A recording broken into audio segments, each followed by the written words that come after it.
अक्सर साधक कहते हैं मैं प्रेम धन शून्य हूं, मेरे अंदर जरा सा प्रेम नहीं है। ये सब कहते हैं, मैं भी कहता हूं, बाकी और भी लोग कहते हैं। किसी से भी आप पूछेंगे तो वो कहेगा मेरे अंदर प्रेम नहीं है। और बिना प्रेम के जीवन कैसा, वे तो बोझ रूप है। वास्तव में प्रेम शून्य जीवन बोझ ही है।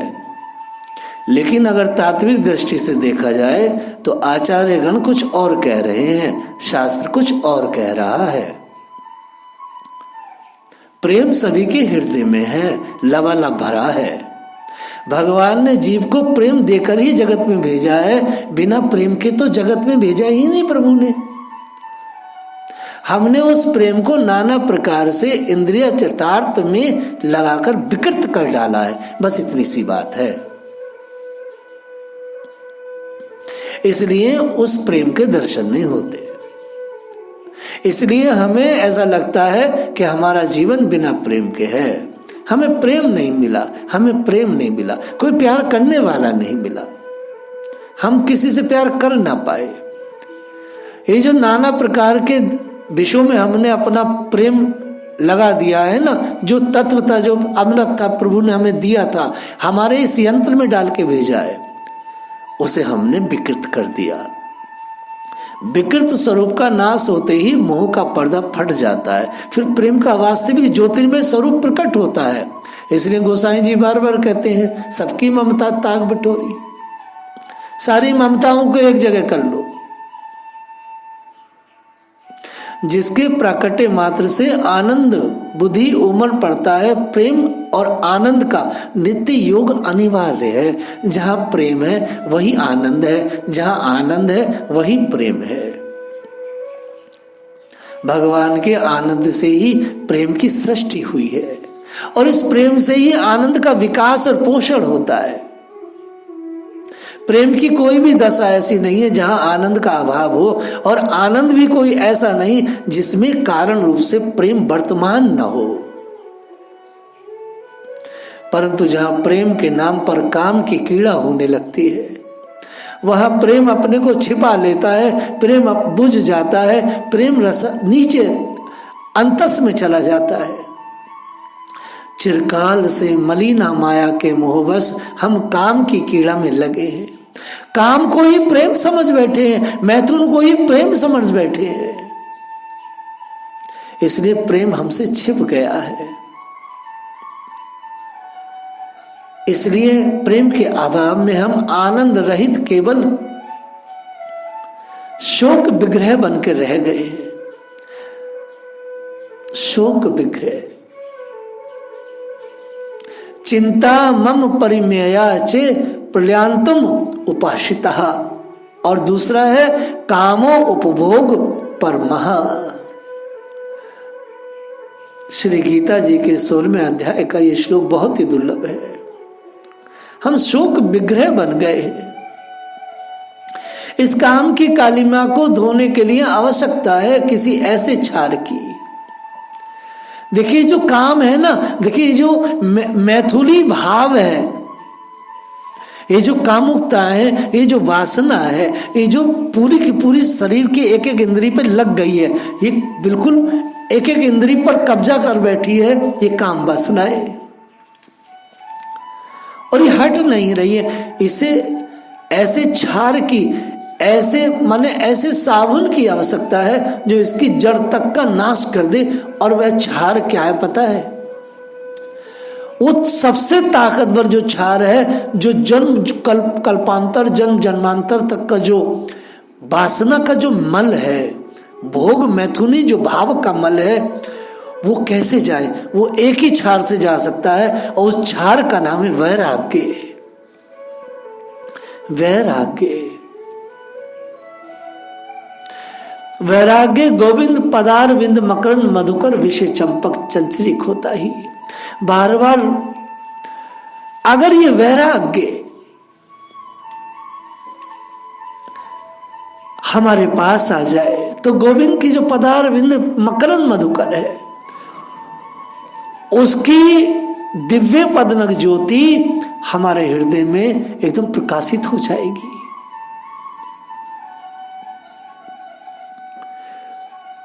हमारे शुद्ध प्रेम को जगाकर हमें उनके दिव्य दर्शन कराएगी। वैराग्य के बिना भगवान के दर्शन कैसे हो सकते हैं? क्योंकि ममताएं ऐसे संसार के सले गड़े परिवार के रिश्तों में बंधी हुई है, तो भगवान का दर्शन होवे तो होवे कैसे?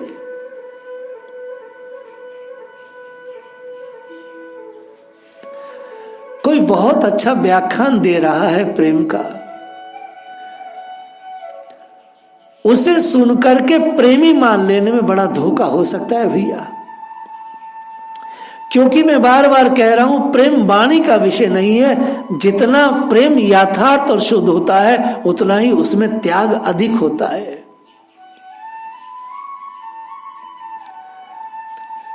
ये बात मैं कल भी कह रहा था, कल मैंने आंशिक रूप में कही है, आज पूर्णतः इसको बोल रहा हूं। जिसके हृदय में बहुत प्रेम है, लबालब भरा है, वो उतना ही महान वैराग्यशाली है, महान वैराग्य में डूबा है। आज की तुच्छ मैथुनी औरतें क्या समझेंगी इस बात को?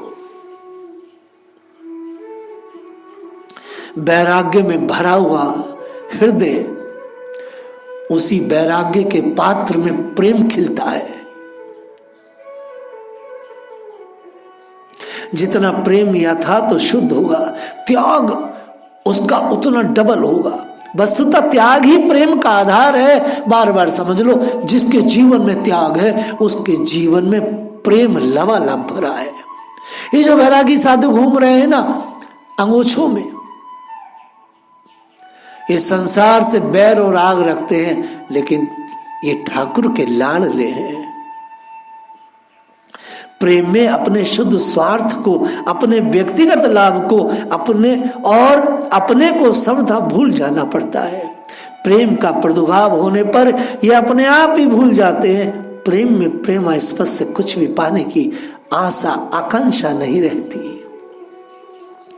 वहां तो बस देना ही देना होता है। देह प्राण मन ले लो, धन ऐश्वर्य समृद्धि ले लो, मान यश प्रतिष्ठा ले लो, धर्म अर्थ काम मोक्ष ले लो, जो चाहो सो ले लो। इस देने में ही परम सुख परम संतोष मिलता है प्रेमी को। एक बहुत बड़ा शब्द कह रहा हूं, मेरे हृदय के दरवाजे पर आ रहा है। आत्म विसर्जन ही प्रेम का मूल मंत्र है। आत्म विसर्जन, जहां आत्मा का भी विसर्जन कर दे व्यक्ति, वो प्रेम का मूल मंत्र है। प्रेमास्पद का हित और सुख ही प्रेमी का परम सुख है। इस प्रकार की स्थिति बातों से तो हो नहीं सकती। इसके लिए साव त्याग चाहिए, इसके लिए सिर चाहिए बिल्कुल कटवाने का। आपने व्याख्यान सुन लिया, आपने कथा सुन ली, प्रेम की महिमा सुन ली, कभी एक दो बूंद आंसू देख लिए और किसी को प्रेमी मान लिया, तो ये ठीक ना होगी, आप ठगे जा सकते हैं। प्रेम का पता तो तब लगेगा जब उसकी प्रत्येक क्रिया में आपको त्याग की अनुभूति हो। त्याग की अनुभूति। बहुत से स्वार्थी लोग अपने प्रेम की व्याख्या इसलिए किया करते हैं कि लोग उनको प्रेमी माने, उनके प्रेमी बन जाए, उनके भक्त बन जाए, वे उनके प्रेमास्पद प्रियतम बने, अर्थात लोग अपना सर्वस्व उन्हें अर्पण कर दें। आजकल प्रेम का व्यापार बहुत सारे ठग लोग कर रहे हैं। ये प्रेम के नाम पर लोगों को ठगना है। यहाँ नीच काम ही प्रेम की पोशाक पहन कर आता है। अरे वो बड़े प्रेमी हैं, सबको प्रेम बांट रहे हैं। ये जो प्रेम की पोशाक है ना, इसके पीछे भयानक मैथुनी जिंदगी है। असल में प्रेम का व्याख्यान नहीं होता, प्रेम का तो आचरण होता है। प्रेम का व्याख्यान नहीं, प्रेम का आचरण होता है। और वह किया नहीं जाता, वह बरवस होता है, पल पल होता है, नित्य होता है। क्योंकि प्रेमी से वैसा किए बिना रहा नहीं जाता। प्रेमास्पद उसे भले ही न चाहे, बदले में उससे प्रेम न करे, उसके प्रेम का तिरस्कार करे, उसे ठुकरा दे, पर प्रेमी के पास इन सब बातों की और देखने के लिए चित्त ही नहीं है। उसका चित्त तो अपने प्रेमास्पद में सहज ही लगा है। मैं किसी का प्रेमास्पद बनूं, प्रेमी का उपास्य बनूं, मेरे प्रेमी लोग मुझे अपना प्रेम दान देकर अप्यायित करें, ऐसी यदि मन में चाह है तो समझना चाहिए कि हमारा मन नीच स्वार्थ के कलंक रूप काम के वश में हो रहा है। संसार की कोई भी स्त्री पुरुष यदि ये चाहता है, चाहती है, मैं किसी का प्रेमास्पद बनूं, प्रेम का उपास्य बनूं, मेरे प्रेमी लोग मुझे अपना प्रेम दान देकर अप्यायित करें, यदि ऐसा मन में चाहना है, समझना है, तो समझ लो भैया हमारा मन इतना नीच स्वार्थ के कलंक रूप काम के वश हो रहा है। और आज मैं विश्वास करो, सैकड़ों हजारों स्त्रियों से, लड़कियों से बात किया अपने जीवन में, महाराज हमें प्रेम नहीं मिला, हम प्रेम चाहते, प्रेम नहीं मिला। तो समझ जाता हूं इन्हें प्रेम के नाम पर क्या चाहिए, नीच वृत्तियां, भोले लोगों को प्रताड़ित करना चाहते हैं। ऐसी स्थिति में सावधान होना चाहिए, स्वयं को भी और दूसरों को भी करें। प्रेम का कहीं यदि उपदेश होता है तो वह अपने लिए ही होता है कि मैं ऐसा प्रेमी बनूं, मैं ऐसा त्यागपूर्ण आचरण करूं जिससे मेरा पवित्र प्रेम खिल उठे। बार बार मुझे कहना पड़ता है, प्रेम त्याग के पात्र में खिलता है, प्रेम ब्रह्मचर्य के पात्र में खिलता है, प्रेम इंद्रिय संयमन के पात्र में खिलता है।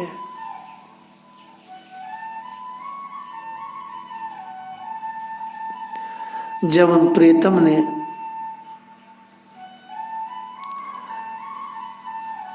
आपको पकड़ लिया हो, अगर प्रीतम ने आपको पकड़ा है तो उसकी पहचान क्या है? भगवान जब किसी को पकड़ते हैं तो सबसे पहले उसके हृदय से संसार को निकालते हैं। ये भगवान के पकड़ने की पहचान है। किसी को पकड़ा है तो उसके पकड़ने की पहचान ये है कि प्रभु ने उसके हृदय से संसार को निकाला है। और जब संसार निकल गया तो फिर रहा ही क्या है, क्योंकि जो सूना स्थान होता है वह तो भगवान का है। वे दूसरे के साथ रहना पसंद नहीं करते, इसी से तो जो उनको चाहता है उसको अपने मन से उनके अतिरिक्त सभी को निकाल देना पड़ता है। भगवान की कृपा क्या है, बार बार कहना पड़ता है। भगवान की कृपा सबसे बड़ी यही है कि आपके हृदय में संसार एकदम समाप्त हो जाए। आपके हृदय में न माँ रहे, न बाप रहे, न पत्नी रहे, न भाई, न बंधु, न बेटी, न बहन, कोई न रहे। मगर मैं ये नहीं कह रहा हूं कि आप कर्तव्यों से च्युत हो जाए, कर्तव्य तो निभाने पड़ेंगे।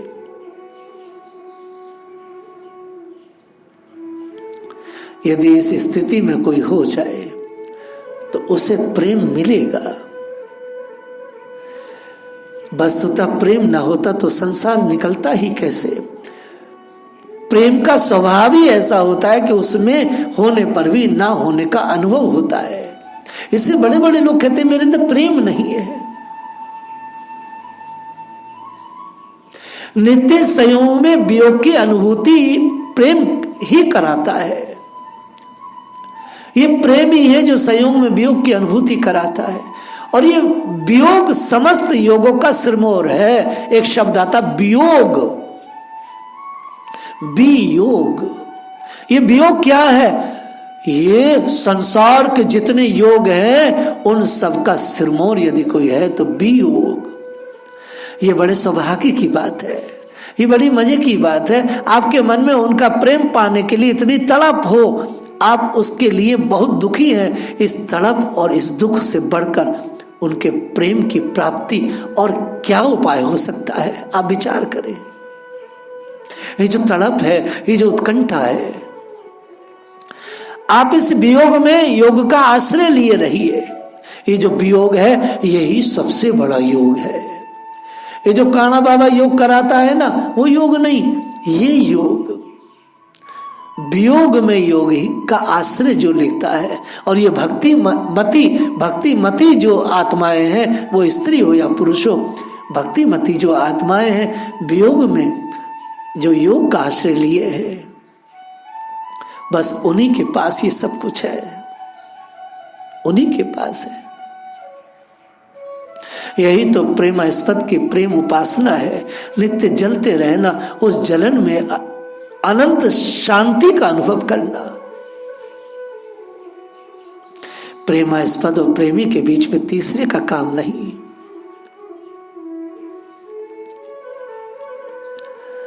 कोई महात्माओं के पास जाते, मैं भी जाता हूं, प्रार्थना करते हैं, महाराज जी कृपा करो हमें भी प्रेम मिले। किसी से प्रार्थना करने की जरूरत नहीं, प्रेम भीख में नहीं मिलता। आप सीधे भगवान से जुड़े, बस सीधे भगवान से जुड़े। यदि वो तरसाएं तो तरसे, यदि उनको तरसाने में आनंद आता है तो इससे खुशी की बात क्या होगी किसी के लिए। क्योंकि यदि किसी भक्त के जीवन में बहुत कष्ट आ रहे हैं तो वह सोचे कष्ट क्यों आ रहे हैं, मैं तो भगवान का हूं।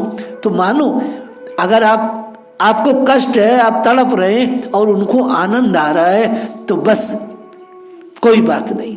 प्रेम ना होता तो वह तरसाते कैसे, प्रेम ना होता तो वो आपको ऐसे कष्ट क्यों देते। वो प्रेम में दे रहे। पांडवों को आधे जन्म तक कष्ट मिलते रहे, तरसते रहे पांडव। लोग उलाहना दे, श्री कृष्ण तुम्हारे हैं, तुमको कष्ट क्यों, श्री कृष्ण तुम्हारे हैं, तुम तरस क्यों रहे हो। क्योंकि उन्हें तरसाने में मौज आती है। वो बड़ा तरसाते हैं, बड़ा कष्ट देते हैं, तब लास्ट में वो अपना घर देते हैं, पहले नहीं देते, पहले नहीं देते। जो सुख आत्मा के लिए सुख कर हो वही श्रेय है, जो इंद्रियों के लिए सुख कर हो वही प्रेय है। भगवान आत्मा के भी आत्मा परमात्मा है। उनकी प्रीति के लिए जो संसारिक भोगों का ग्रहण होता है, वस्तुतः विषय भोगों का नहीं होता, वह तो विषय रूप सामग्री के द्वारा ठाकुर जी का पूजन है। भक्ति साम्राज्य की सर्वोच्च सामग्री श्री राधिका रानी और उनकी अभिन्न प्रतिमाएं, ब्रज बालाएं। इसी भाव से परम प्रीतम भगवान श्री कृष्ण के लिए जीवन के समस्त कार्य करती। उनका भगवान के प्रति समर्पण और मधुर भाव इसी बुद्धि से था, इसी बुद्धि से था।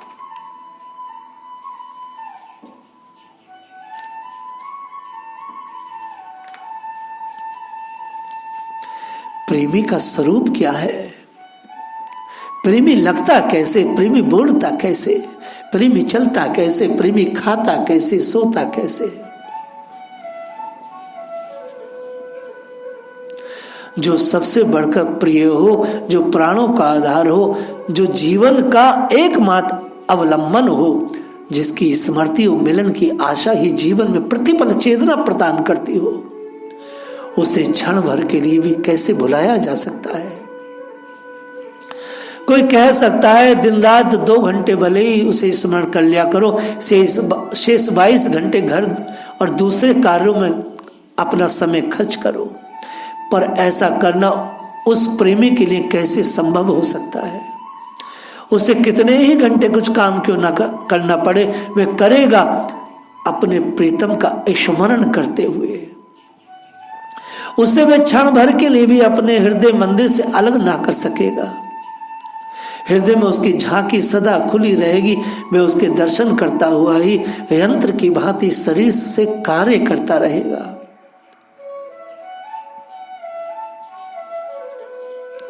नित्य चिंतन में लगे रहने वाले प्रेमी को भगवान नित्य प्राप्त रहते हैं। वे उसकी अंतर्दृष्टि से कभी ओझल नहीं हो सकते। इसी स्थिति को प्राप्त हमारे सूर्य जी ने किया, क्योंकि सूर्य जी ने कहा है, हाथ छुड़ाए जात हो निवल जानी के मोई, हृदय ते जब जाओगे सबल बंधोगे तो ही। मैं आपको सबल जब मानूंगा जब मेरे हृदय से आप जाओ। भगवान को याद रखने का उपदेश घंटे 2 घंटे याद, अधिक नियमित काल के लिए नाम जप की आज्ञा अथवा संख्या पूरी करने पर सिद्धि हो जाएगी। इस लोक से संख्या युक्त जप या संख्या की गणना से जप होता है, अन्यथा भूल रह जाना संभव है। इसलिए संख्या की अवधि बांधकर जप करना चाहिए, ऐसा शास्त्रों में बोला है। यह आदेश तो उस आरंभिक साधकों के लिए है जिसने प्रारंभिक सेवा में अपने को लगाया है। जो भगवान के प्रेमी नहीं है, न करने की अपेक्षा ऐसा करना बहुत उत्तम है। ये साधारण भक्ति है कि इतनी संख्या जप करो, इतने घंटे ऐसा करो, इतने घंटे ऐसा करो। लेकिन प्रेम प्राप्त होने पर कहना नहीं पड़ता कि अमुक समय तक अमुक संख्या से उन्हें याद किया करो। संख्या या समय का हिसाब कौन रखे भैया। जब क्षण भर के लिए भी प्रीतम की स्मृति चित्त से नहीं हटती, तब हिसाब किताब की बात ही कहाँ रह जाती है, नहीं रह सकती। इसीलिए रामचरितमानस में भगवान राम को सीता का संदेश सुनाते हुए श्री हनुमंत लाल कहते हैं, प्रभु सीता जी, माता सीता प्राण त्याग करना चाहती हैं परंतु प्राण निकल नहीं पाते हैं। सीता जी ने कहा है, नाम पहारु दिवस निसी ध्यान तुम्हार कपाट, लोचन निज पद जंत्रित जाहि प्राण कही बाट। प्राण कैद हो गए हैं, आठों पहर आपके ध्यान में किवाड़ लगे रहते हैं। आपका ध्यान कभी छूटता नहीं प्रभु। आपकी तमाल श्याम माधुरी मूर्ति कभी मन के नेत्रों से परे होती ही नहीं। यदि कभी किवाड़ खोले भी जाएं तो बाहर रात दिन पहरा रहता है। ये पहरेदार कौन है? ये राम नाम है। क्षण भर के लिए भी राम नाम लेने से जीवा राम नहीं लेती, प्राण कैसे निकले? ऐसी स्थिति में क्या सीता जी को इस उपदेश की अपेक्षा थी कि तुम अशोक वाटिका में अकेली रहती हो, समय बहुत मिलता है, इसके सिवा राक्षसियों का डर रहता है, इसलिए कुछ देर राम को याद कर लिया करो। ये उपदेश या तो अभक्तों के लिए है या प्रेमहीन रंग रूटों के लिए है, जो बिल्कुल नए रंग रूट है। प्रेमी जनों को तो अपने प्रेमास्पद का नाम इतना प्यारा होता है कि स्वयं तो वो उसे कभी भूल ही नहीं सकते। दूसरों को कभी भूले भटके उच्चारण करते सुन भी ले तो उनकी चरण धूलि लेने दौड़ पड़ते हैं। प्रीतम का नाम लेने वाला, प्रीतम का गुण गाने वाला, प्रीतम का प्रेमी हृदय से उनके आदर का पात्र है। प्रेम का पात्र न हो तो कौन होगा? प्रीतम का चिन्ह ही हृदय में हर्ष पैदा करता है। श्री गोपिया श्याम मेघों को देखकर श्री कृष्ण का स्मरण करती है, मेघों का दीर्घ जीवन मानती है। श्याम घन जीवत रहो सदाए, तुम देखत घन श्याम हमारे मन मंदिर प्रकटाए। आगे की लीला को हम लोग कल स्मरण करेंगे। जय राधे।